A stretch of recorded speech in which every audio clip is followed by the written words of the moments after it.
Akakiiko akanoonyeza ku mivuyo egyatobese ku by'ettaka katadde mu ddene ne kolekera Gombola ekapeeka ku kyalo Kasiga ne Busaana mu disitulikiti y'Eluweero okunoonyeza ku ngeri akulira eby'okutunda n'okugula mu kitongole kya KCC Doreen Teberondwa yeyeefuddemu mu kusengula ab'ebibanja kuyiika ezisoba mu 2. John Kabanda wamu ne Martin Kamugisha babuze katono okwoza ku mmunyi babadde batotola ennaku gye bayiseemu okuva le basengulwa. Kuliko n'emirambo side ne side okuva le batugoba kubanga mbali emirambo 8 ejjo. Bano balumiriza Doreen Teberondwa okuva mu KCC bwe yaleeta ente ezaalyanga emmere yaabwe awamu n'okubatomera era nga yali ssentebe waabwe yategerekeseeko nga Mugerwa yatuuka n'okufiira obulamu.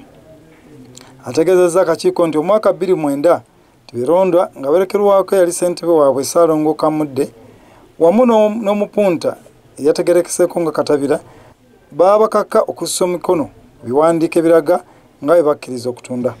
Kati ne bagenda mu maaso n'okutuwa foomu ezo nga batugamba nti tukkirize batuwe ssente tukole ki tuve ku bibanja. Issuing us with the forms telling us that we should accept to be compensated and then we vacate the bibanja. Mukozaako Teberondwa ategeezezza bakamisona nga bw'atejjusa ku biki ebyatuuka ku bantu abaagobwa ku ttaka lyabwe.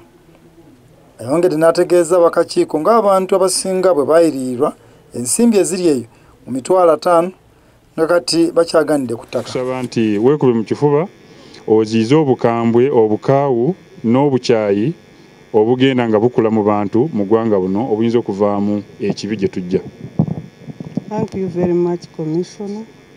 As I had already said, that is the principle I have been riding on, but things have to be done in process. Thank you. Teberondwa ategeezezza nga bwe yagula ettaka lino kuba ekibiina ekigatta abalimi b'emmwanyi kimanyiddwa nga Industrial Coffee Growers mu mwaka wa 2010 era nga kati ettaka lino alinako obuyinza okumala emyaka 3.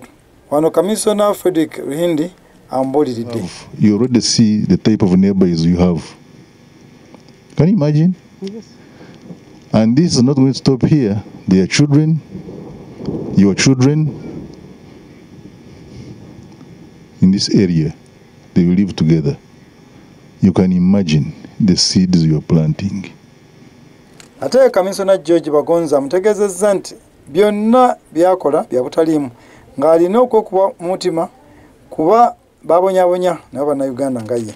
What is important is that when you invest, it's also important to invest in the people and get that social license so that your investment can live on beyond your generation. Abakakiiko era bagenze ku kyalo Ngoma mu disitulikiti y'Eluweero okutaawuliza enkaayana z'ettaka. Nicholas Nduga, Sakide Gwiro, Kulama Sukulu.